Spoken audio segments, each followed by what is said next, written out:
In-depth journalism in the Memphis community, the Daily Memphian is of Memphis, not just in Memphis, and seeks to tell the stories of this city. TheDailyMemphian.com. Truth in place.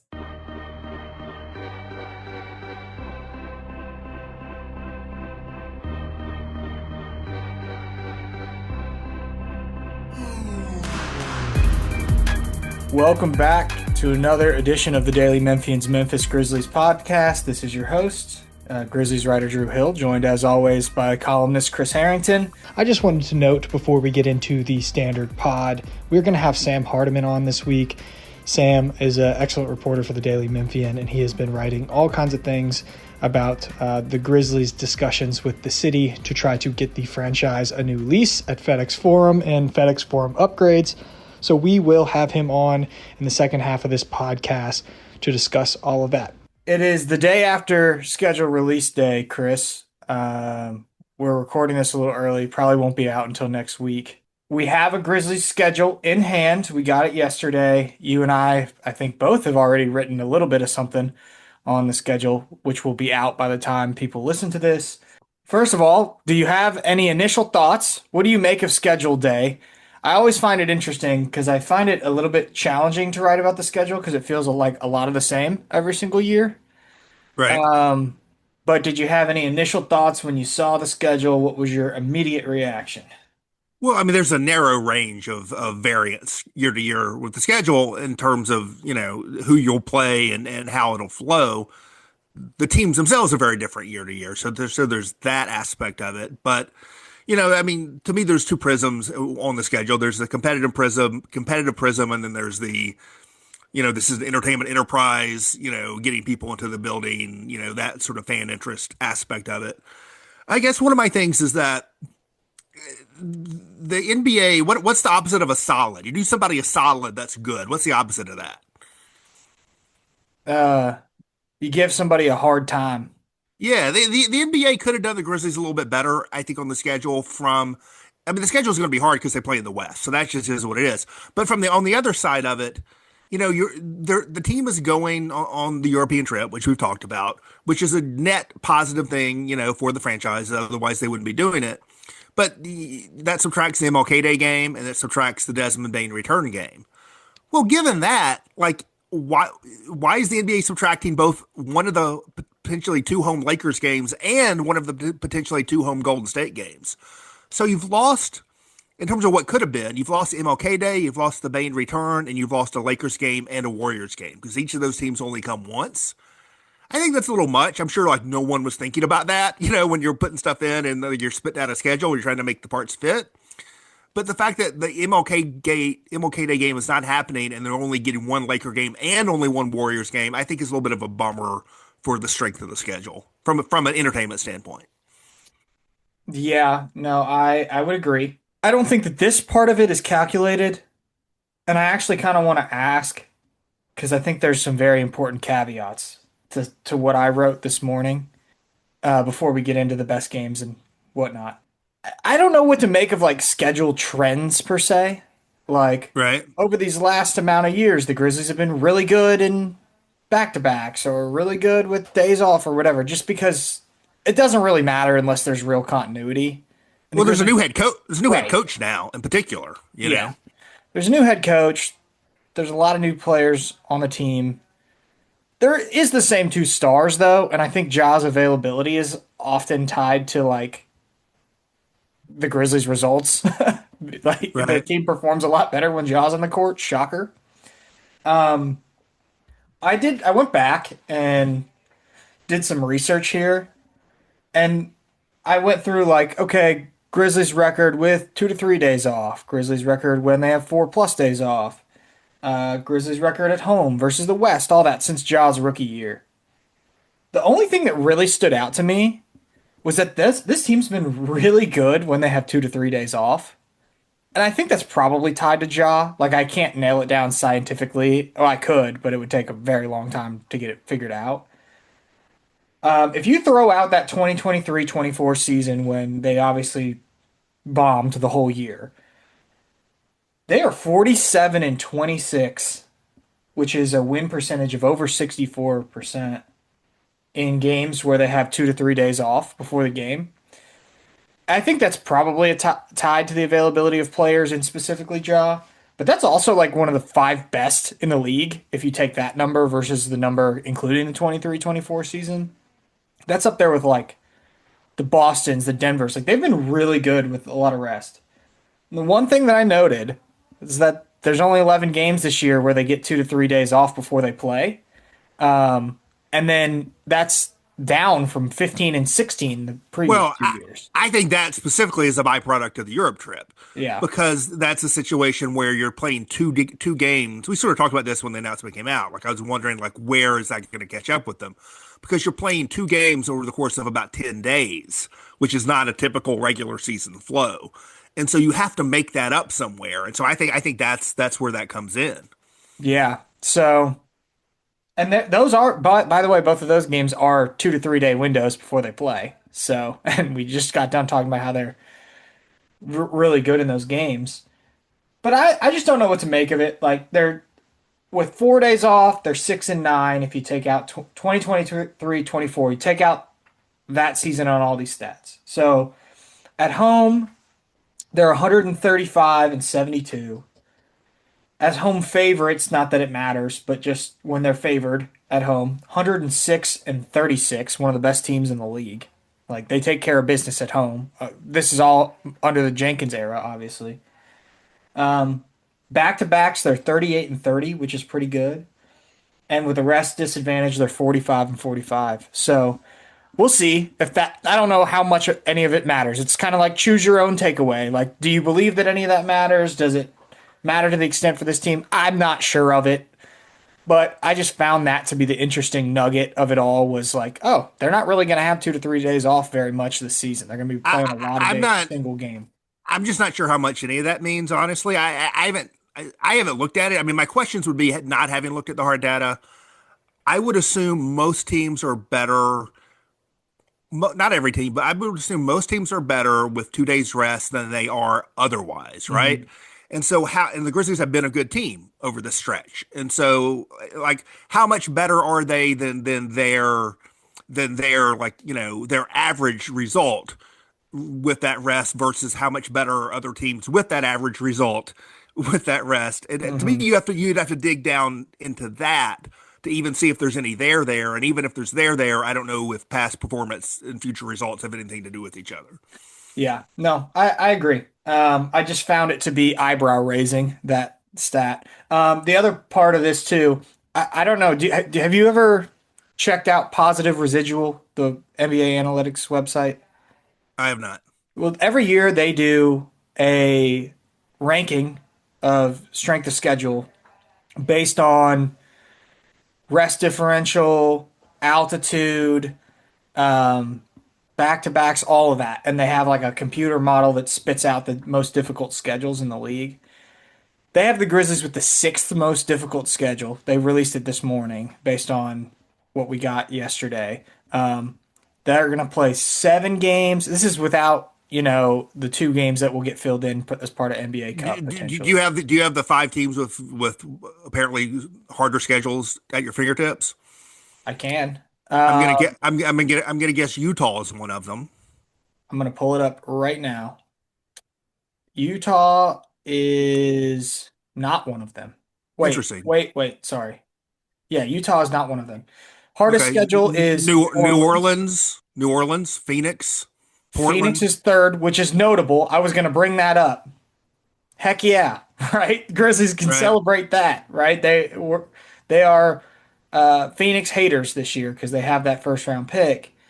Portland, so New Orleans, Portland, Phoenix, Golden State, Dallas, San Antonio, Memphis. So I'm not sure what's going on with the Utah schedule that knocks them out of there, but that's basically what are projected to be the weaker teams in the West. It's sort of what that is, right? The Western Conference schedules are harder than Eastern Conference schedules on average, and the lower you're projected in the West, the more you're facing teams projected to be better than you, right? So it's just sort of, you know, it's just sort of bears. Again, there may be something. Maybe Utah got a break on the uneven scheduling. You know, they have 14 games with a rest advantage. Utah does. Okay. But for the most part, that just tells you that that whoever's doing this projection is projecting the Grizzlies to be, in the bottom half of the West, and the West is where the harder schedules are.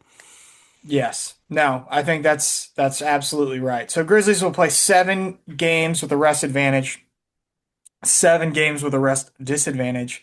They all so a net neutral, which those are low numbers. Like a lot of these teams have much more games with a rest advantage, but also more games with a rest disadvantage. And again, I think this goes back to the Grizzlies play basically every other day, all but 11 times this season, which is a low number as a result of the Europe trip.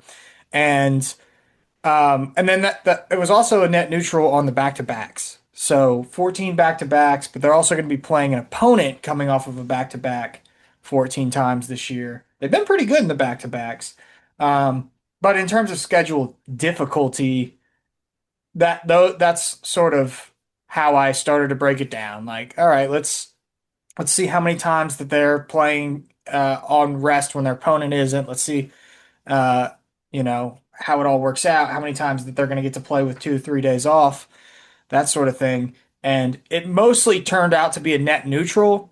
But when you combine that with the fact that they're playing in the West and in a division that's going to be competitive, that has OKC and San Antonio and Houston, like, you're going to end up with one of the most difficult schedules in the league. So it's not just that they're in the West, but the West is probably the main factor here with schedule difficulty. All right, I want to move on. So let's just talk about some of the games. Let me throw. Okay. I mean, the thing that I found notable from a competitive standpoint was the way it's set up to start, because I think the Grizzlies, now a good start can be a mirage. It was last year when the schedule was sort of easier early on, but I think with the certainty that Edey will not be available to start the season, and the doubt, at least for now, about Jaren Jackson Jr. being available to start the season, I think the first month of the season is sort of dangerous territory for the Grizzlies. And I think the schedule is set up to have them maybe be able to steady themselves a little bit when you're talking about 4, 5, 6, 7, 8 of the first 11 at home, including the first 3 right out of the gate are home New Orleans, home Miami, home Indiana. I mean, that puts you in a position, then you go 2 on the road, Golden State, Phoenix. It puts you in a position to be 500 or better, after the first couple of weeks of the season, which maybe, can help the team steady itself and be a little bit more resilient when the hard times come, which they will, I think, very soon after that. Yeah. The hope is that Jaren might not miss any time, but we just don't know. Yeah, no, I think you're right. The hope is that Jaren's going to be back for the start of the regular season, right? It leads up directly to, his recovery leads up directly to when the regular season's about to start. So the hope is that he can get on the court quickly, if not for the first game, but soon after that. Right. And you do have those 2 weeks in October as sort of the on-ramp where it's not overly brutal in terms of opponents. And then you get to November, and it's Detroit, playoff team, Houston, playoff team, Dallas, a little bit of a mystery, but certainly good enough to beat you, OKC, champions, New York, playoff team, Boston, who knows what they'll be, Cleveland will be pretty good, San Antonio. Like, that's rough. Like, there's a chance the Grizzlies could be under 500 by the time they get out. No, I think that OKC game is where it really starts. You have that, and then you hit that big road stretch. I mean, if you're going to be decent at all, you can't be scared of playing Detroit at home. I mean, you can lose that game. Detroit's going to be pretty good, but it's not, I mean, among all the games on your schedule, that is a mid-tier at worst kind of game in terms of your ability to win it. What did you make at all of the group for the Emirates Cup or NBA Cup or whatever you want to call it? It's what, New Orleans? It's New Orleans, Clippers, Lakers, and Mavs.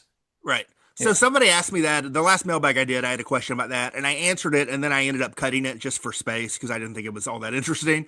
But I did answer the guy's question, and I basically said, it's not the easiest group, it's not the hardest. He asked me, like, what's the easiest, what's the hardest? I can't remember what my answers were, but the easiest were to a couple of them in the East. And there was one West group that I thought was maybe a little bit harder than that. So it's more of a middle tier kind of thing. But who knows? I mean, the Grizzlies have not had great luck in that thing for the first two No. years. Um, to me, the group they're in is probably less important than the fact that the games are early in the season. When Edie is probably not available, and when you have some of those question marks. Cedric Howard, who knows, what he'll do over the course of a season. Yeah, no.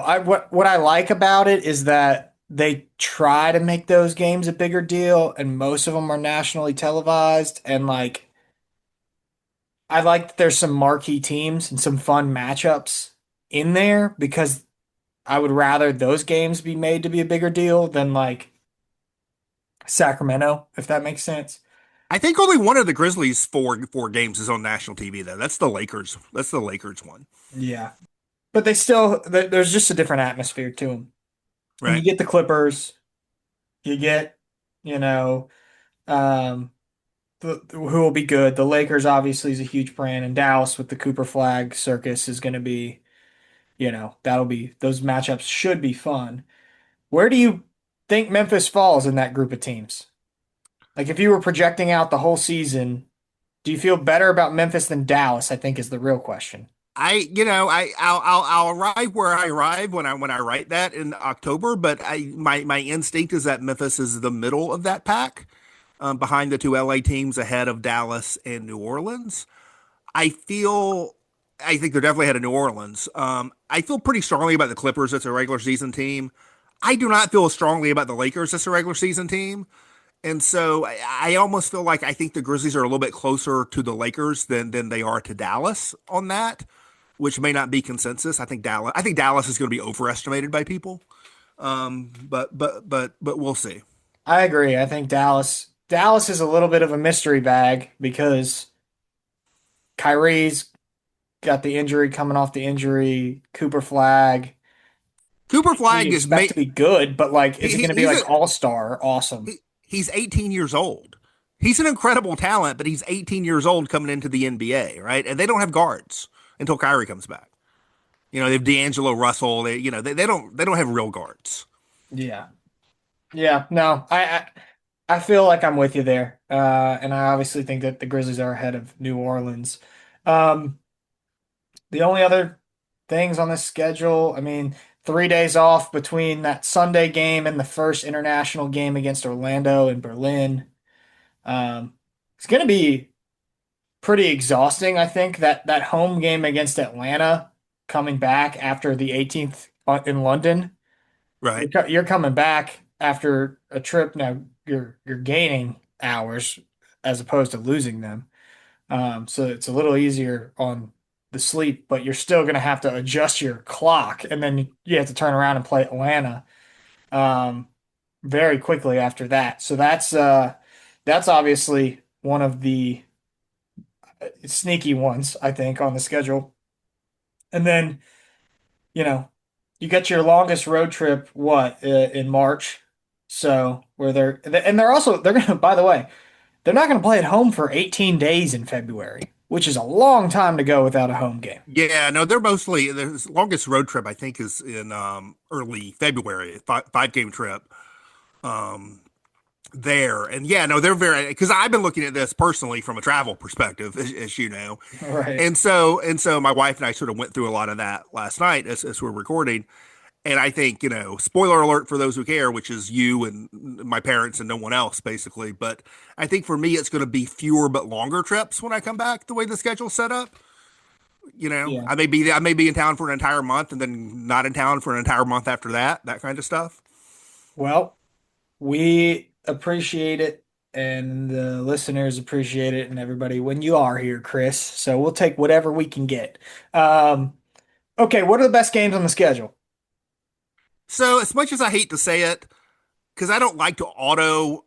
The consumer's guide will be out probably by the time people listen to this, and so you'd read it. Maybe you already have. I wrote it and I don't entirely remember everything, but I did give the Lakers game a 4-star ranking, and I don't like to auto give Lakers games 4 stars because I actually think there's annoying properties to a Lakers game. But this one's got a lot going on. It's the only time they're in town. It's one of the four home, if we're calling prime national TV, it's one of four home national TV games. It's Halloween night, It's a NBA Cup game. It's the Marcus Smart return game. It's the Jake LaRavia return game. There's just a lot going on with that Lakers game. It could not be denied. Do any of these games get 5 stars? I do a 4-star scale. 4-star scale. Sorry.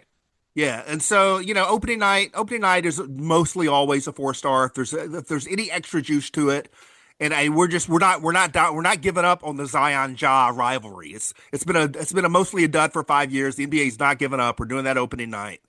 Obviously I like the Lakers game. The only home Golden State game also is sort of undeniable. I like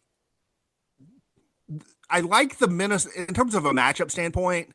More so than like Oklahoma City. I just wore Oklahoma City, especially that first game. It's on a Sunday afternoon, and they're just going to run the Grizzlies out. It's going to be depressing. I gave that a pretty low grade, actually. But I like Minnesota, San Antonio, Houston. It's like really competitive, interesting West Coast games, Western Conference games. And so I feel good about all of those. I think the East schedule is rough because Boston's down, Orlando's not coming to town, Cleveland's only coming at near the end of the season, and who knows whether that game will mean anything or not. So I think the easy best East game is New York when they come to town. Although I am kind of interested in this Philly game, which is on NBC. I think that's the only. That'll be the first game I'm pretty sure ever that a Grizzlies franchise has played basketball on NBC.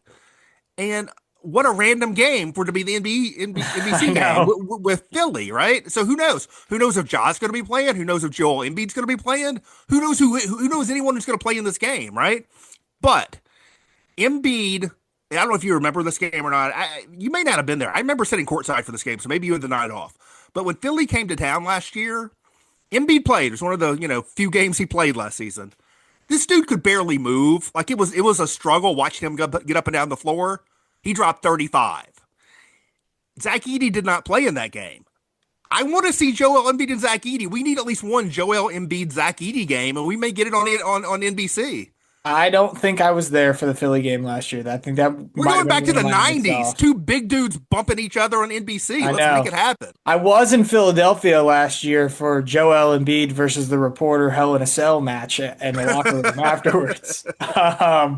Which that was wild, let me tell you, man. Like that people were coming in it was such a scramble because I was in the Grizzlies locker room. I had no idea what had happened, and I'm sitting in the media room after the game, and it was like ablaze. It was buzzing in there after that. But no, I'm kind of with you. That's pretty fun. Can I tell you? Do you do away games graded or no? No, I only do the home. This is for people buying season tickets in Memphis. Or buying ticket packages, buying single game. It's a consumer's guide. I don't think a lot of readers are consuming in the building road games, Yeah. In terms of the most interesting games in the schedule, I don't know if there's any, like the Lakers may be the most competitive, but that first game against Orlando and Berlin is going to be a movie. Like, it's the Wagner brothers playing in Berlin. It's Islo back in Berlin. It's the Grizzlies versus Desmond Bain. It's a nationally televised game. That one's going to be pretty awesome. I'm pretty excited for that one. And I think that's going to be the middle of the day on a Thursday. I'm pretty sure. Yeah, it's 1 p.m. The first, you're talking about the first game or the second game? The first. The 1 p.m. Yeah.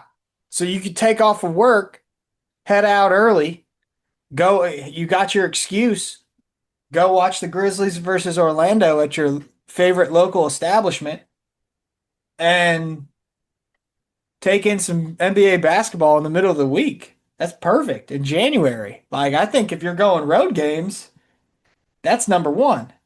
But yeah, I'm kind of with you. I'm with you on the Lakers. I don't know. It's harder. It's also harder in March because you just don't know. You don't know where the teams are going to be.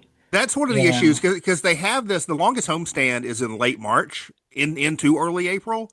It's not the very end of the season. So if they're in the mix, like things aren't going to be settled. Like the playoff race will be going on in late March, but will the Grizzlies be in the playoff race? And that's what we don't know. So if they're in the playoff race, when they come to late March and they're hosting San Antonio and Houston, those games could be awesome. But if they've been eliminated, those games are going to be a bummer. And so it's really a roll of the dice on those late March games. All right, Chris. Let's come back here with Sam Hardiman to talk about the Grizzlies lease situation. We now welcome on Daily Memphian reporter Sam Hardiman, who has been doing a ton of reporting around the city. Just a great reporter in general. He's breaking news about trolleys and all kinds of stuff.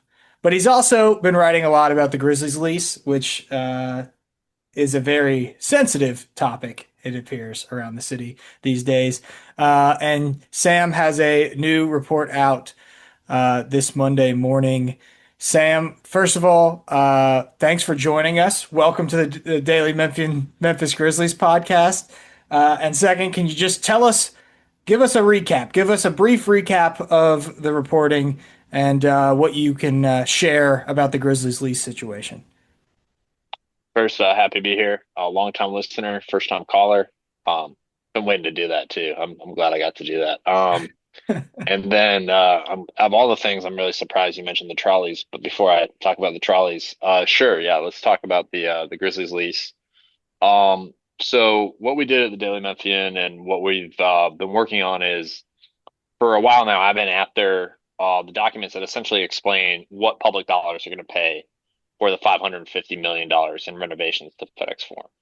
And so this past week, I guess a week ago today, when this is coming out, I got those documents. And so in earnest, I started talking to people. And, this is stuff I've been doing a lot for a while now, but this is the first time we really were willing to do this, which is no one wants to talk about the Grizzlies lease. No one wants to talk about it on the record. Like, seriously, nobody. And so what we did, and my editors were willing to do at the Daily Memphian, is we talked to sources, people who are involved in this, and we asked them, what is the situation? What do these documents tell us? And essentially the story we got is the Grizzlies have agreed to, rather than pay for the renovations of FedExForum in one fell swoop, which would be a big issuance of public debt backed by various taxes and cash. Instead, the Grizzlies have essentially agreed to do that over 10 years, and that there'll be renovations to FedExForum, but they're going to be probably of a smaller scope, and it's going to be very measured. And there's a lot of reasons for that. And this is what we talked to the people involved in this process about, which is, first of all, it is and I want to make sure I say this carefully, but the reason that this is happening this way is there wasn't enough money really gotten for this project. When all of the seeking of the stadium cash happened a couple of years ago, Memphis Mayor Jim Strickland, this unfolded. The city simply did not get enough for Simmons Bank Liberty Stadium and the Grizzlies, given the limitations that some of the money they went and got, which are hotel motel taxes largely and sales tax rebates, and we don't need to get into the boringness of that, happened. And they're restricted until the late 2020s.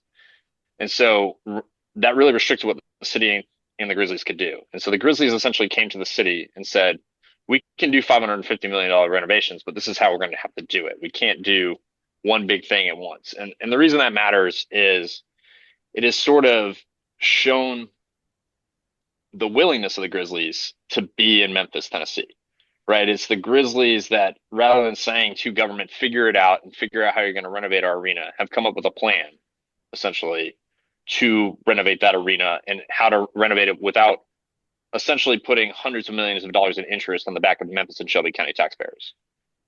And going forward here, talking about this more and what this means about the relationship between the Grizzlies and the city and the place of Memphis in general is, and this is what the story really gets into, is the Grizzlies, while are very committed to Memphis, there are a lot of issues that they care about. And mostly that's downtown Memphis. That's the crime in downtown Memphis. That is the perception of crime in downtown Memphis, what Beale Street looks like around them. And so that has kept them at this point from signing a long-term lease because all of the public money is available. The Grizzlies have come up with a plan to spend the public money, right? Right now there's an architect working on the plans for FedExForum Populous, which we reported a couple months ago at the Daily Memphian. So all of that is unfolding, but the Grizzlies haven't signed a lease simply because their neighborhood, according to these people involved in the process, is not up to snuff. And it really signals this sort of their willingness that they haven't just pulled the plug on Memphis, given their situation. And then also the tenuous situation the franchise is in Memphis. And that's, I think, where I'll leave it, is that this is not good nor bad. It is just where we are. I mean, I have a lot of questions I could throw out. I know we have limited time. When you mentioned the tenuousness, I'll be curious to see how your story is reacted to by the general population. I think different people are following this at different levels of scrutiny. And when you talk about that tenuousness, I don't know. I wonder how surprising that characterization will be to a lot of fans who maybe haven't been paying close attention and just assume everything's fine. There's going to be a 25-year ironclad lease any day now. Your reporting certainly suggests that that is not the case. You used the phrase early. You said the Grizzlies have agreed to this process, talking about stretching the money out over a longer length of time that in a way that accrues less debt. Right? You said the Grizzlies agreed, but who brought this notion to the table? It's really the Grizzlies. The Okay. Grizzlies, yeah, So the document, and I should have been clearer. Yeah, because the Grizzlies essentially brought a proposal in May of 2024 to the city that said, here's a scenario in which we issue all this debt at one time, and it's hundreds of millions of dollars and more interest. And then here's the scenario where we do this essentially over the late 2020s, mid 2020s, because we're doing it right now, and through like 2040. Right. And that's what the Grizzlies brought to the table. And so it was really that. So I'm don't speculate any more than you're comfortable with, but this raises some natural questions. There's one thing. There's the factual matter of the structure of this potential proposal. That's one thing, but like where it comes from is another piece of information that may influence how you interpret it. And so if the Grizzlies are the ones introducing this concept, a concept that from the city's perspective, spends less money and accrues less debt, which is good from the city. But what's the analysis? The fact that is originating from the Grizzlies, what is the analysis of that fact? Yeah, it's a great question, Chris. And I think, the document that I got, which is essentially entitled May 2044 Grizzlies Proposal on FedExForum. That's what it is. And it's a really glorified Excel spreadsheet, okay, with several scenarios in it. Notes that, the NBA offseason is hard in terms of construction. So like you only have a couple of months, and depending on the playoffs, you really can't build like a construction schedule. So that's fact of the matter part of it. But it also illustrates the tightness of the funding. There's not a ton of money. But then to your broader question, the bigger, theme of your question here, and the document notes this and it notes it in bold. This also accrues less interest, and it means there are less bonds to pay off if the Grizzlies leave early on a second lease. That's what it means. And the Grizzlies don't like that fact. They, they wouldn't love that being out there, but that's the truth. And so that is a part of this, right? Is that this is flexibility for both the tenant and the landlord here, because this is what we're talking about. We're talking about a fancy rental situation, right? And the tenant has flexibility to move if things aren't in its neighborhood great and the market continues not to be great. And it also is giving the taxpayer, because that's the landlord here, the flexibility of you're doing stuff bit by bit to an arena you're going to own anyway. But you're not on the hook, and you're not also contingent on negotiating a really hard agreement with the Grizzlies, which you may not get, that says if you leave, you have to pay us X amount of money, right? And I don't know, and I'm speculating on least at this point, but like that is part of the subtext of this, right? Like that you don't have to, if you're doing this bit by bit, you don't have to have huge clawbacks on, because you're essentially kind of going bit by bit, and you're playing blackjack. I used this when we were talking about this before. You're playing blackjack rather than betting one big hand of poker. You may not know the answer to this question, and I feel like I should, but I don't feel like I clearly do. What role, if any, does the NBA as a larger entity, the National Basketball Association, play in this kind of situation and the decision of whether to reach agreements like this? Yeah, I think that's a great question. I'm not comfortable answering it because I don't know. Right. I mean, I don't know if they would have to approve, the board of governors would have to approve anything here. I'm not certain. But obviously there are standards the arena has to be kept to, and that's driving a lot of the public investment in this. That's how they're involved there, but I don't know any further than that. Well, that brings me, and I'm sorry to hog this, but that brings me to one other thing I jotted down when you were talking. So you talk about there not being enough money. You mean like upfront right now, and you string it out. That helps address that issue. But you talk about over time the money is there, right? Well, when you're talking about the money, the five is it 500 million? 550. 550 million. That money is all for arena renovation, right? That's correct. Yes. Well, what the Grizzlies are looking for is more than arena renovation, right? They're looking for neighborhood. I wrote about this in a mailbag recently, and I changed my language after I wrote it because initially I wrote, I don't remember what I wrote, but I used a word that made it sound like I was talking about physical infrastructure, and I changed it to something more vague because I don't actually know what they specifically want, whether it's physical infrastructure changes, whether it's changes, improvements to like crime stats, like I don't know. But to agree that they're looking for things that cost money that you can create with money. You can't necessarily create lower crime with money directly, but you can you can build things around the arena with money. To the degree they're looking for that in conjunction with the arena renovation, well, that money's got to come from somewhere too, and that is not included in this $550 million figure. Whatever they're looking for in downtown outside of the FedExForum footprint, right? That's right. I mean that exactly right. Like there is in some of the documents I have, and we actually didn't put this in the story because we were pretty deep at this point. But in some of the documents I have, some of these tax sources that that could pay the bonds in the future. For example, the sales tax that's collected at the arena, you go buy beer, you pay sales tax on it. That's collected. That's going to pay the bonds in the future. It does so now. There is some consideration in this kind of trove of documents I have of whether or not that can actually be used for like real estate around the arena. And it would maybe depend on state law and how, certain areas around the arena were maybe classified in the future.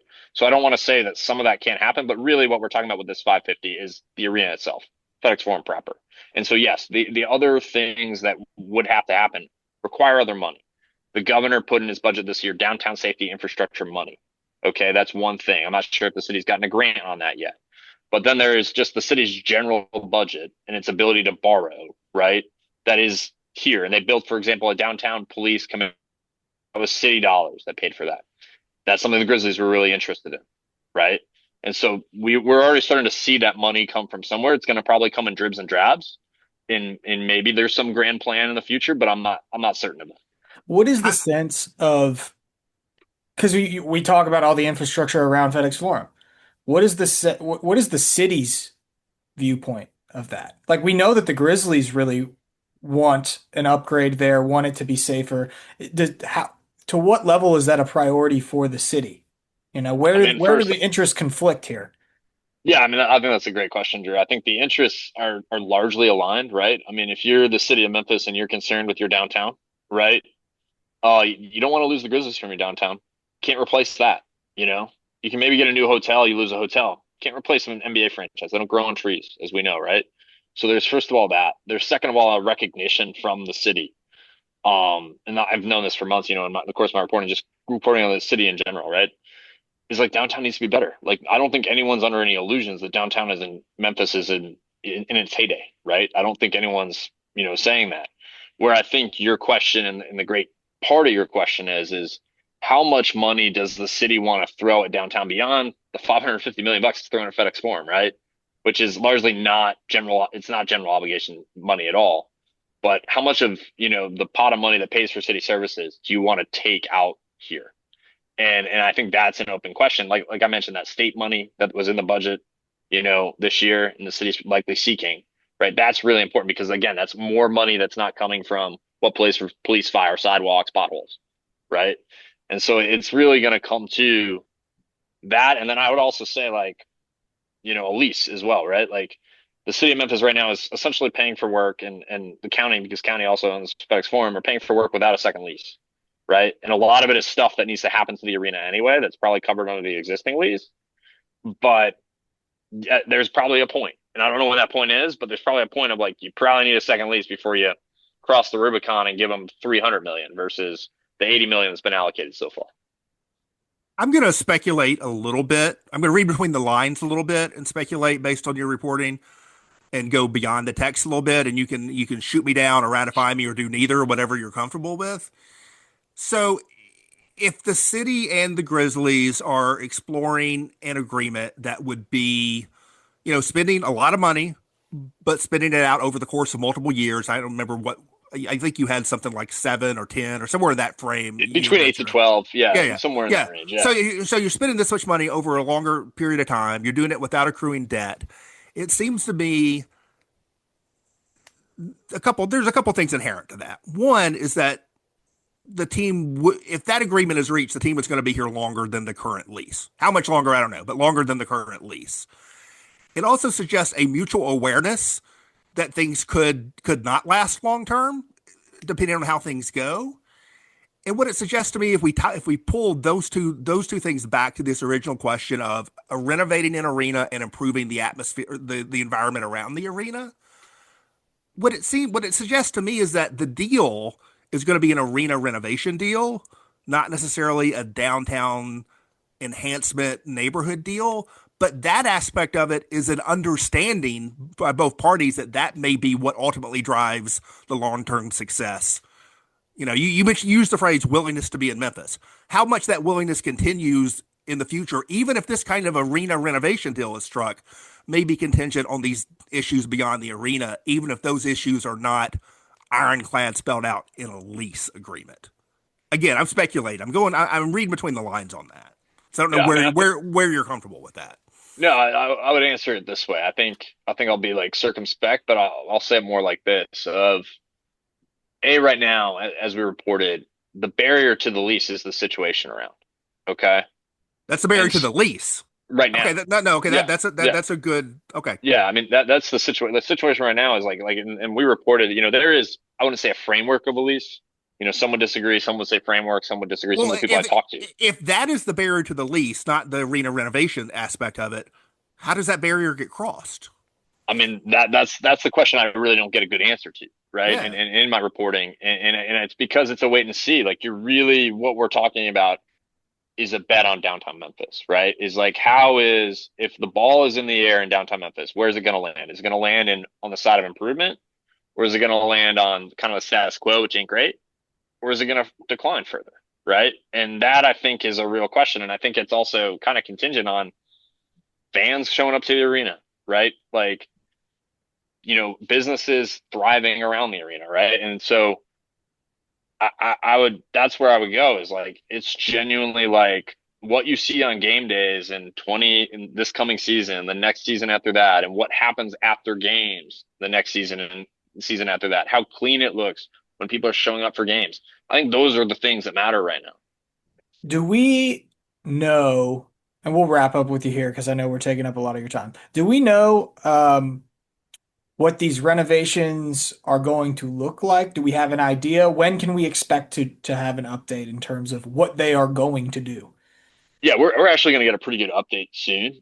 So like I said earlier, and it was probably lost in the forest of what I said because it was a lot, but the Memphis Shelby County Sports Authority and the Grizzlies have hired Populous, which is a stadium architect. They've done stadiums across the country, right?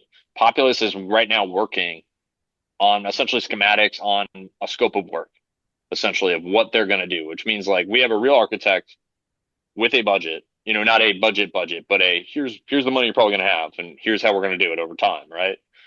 Looking at what that's going to look like, right? And there are already sort of these dribs and drabs of $2-3 million projects happening that the Sports Authority has been approving throughout the past year where this is happening. So like, we're going to get a real concrete update probably in September at the Sports Authority meeting then.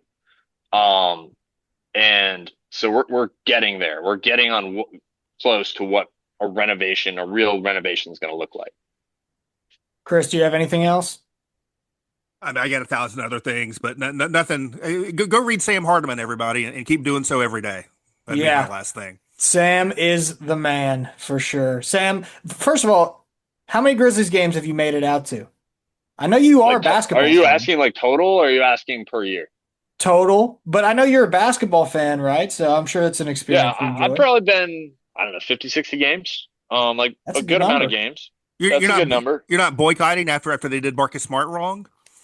I actually haven't been since they did that. Actually, I'm not saying it's like intentional, but like it didn't, it didn't help. Like, I would say that honestly, like, it's more like the more I report on the stadium, the less I want to be in the arena, like, to be quite honest. Like, because like I'm in the arena and I'm thinking about this stuff and I'm like, oh, this is terrible. Like, I want not enjoying the game. But no, also the Marcus Smart as like a lifelong Celtics fan, New Englander. Yeah, that was tough. I had such great hopes when they came here. I was like, oh, this is going to be dope. And nothing happened. Yeah. I don't know if that was the fault of the Grizzlies, but I'm not blaming anybody. I mean, Marcus Smart had a lot of wear on the tires before he showed up in Memphis, right? yeah, that is true. And now he's a Like, Laker. So do you have to hate him now? dude, that's weird. Like, I haven't really thought about it. I'm like hoping they're not like their Lakers aren't going to be. I'm kind of worried they're going to be good enough for them to have to think about it. Like, I'm kind of hoping they're just like a 45 win team. I don't really have to think about it. They're not going to win playoff series, but like, I kind of like. I mean, I don't know. You guys are better than me at this. Like, do I have to think about it? Are the Lakers going to be good enough that I'm going to have to come to terms with Marcus Smart and not just ignore it as a Laker? I'm a little skeptical on the Lakers. We'll see. I mean, Luka Doncic is on that team, and like he's incredible. And so if he's healthy, He's good. I heard that. Who knows? But I'm a little skeptical of that Lakers team. Well, please go read Sam Hardiman's reporting over at the Daily Memphian. Nobody covers the city better than Sam. He does an amazing job. Good friend of mine. And I probably shouldn't be gassing you up like this, Sam, but it's all right. But anyway, go check that out over at the Daily Memphian. Thanks, as always, for listening to us this week. We will be back probably next week. For Drew and for Chris and for Sam, we're out of here.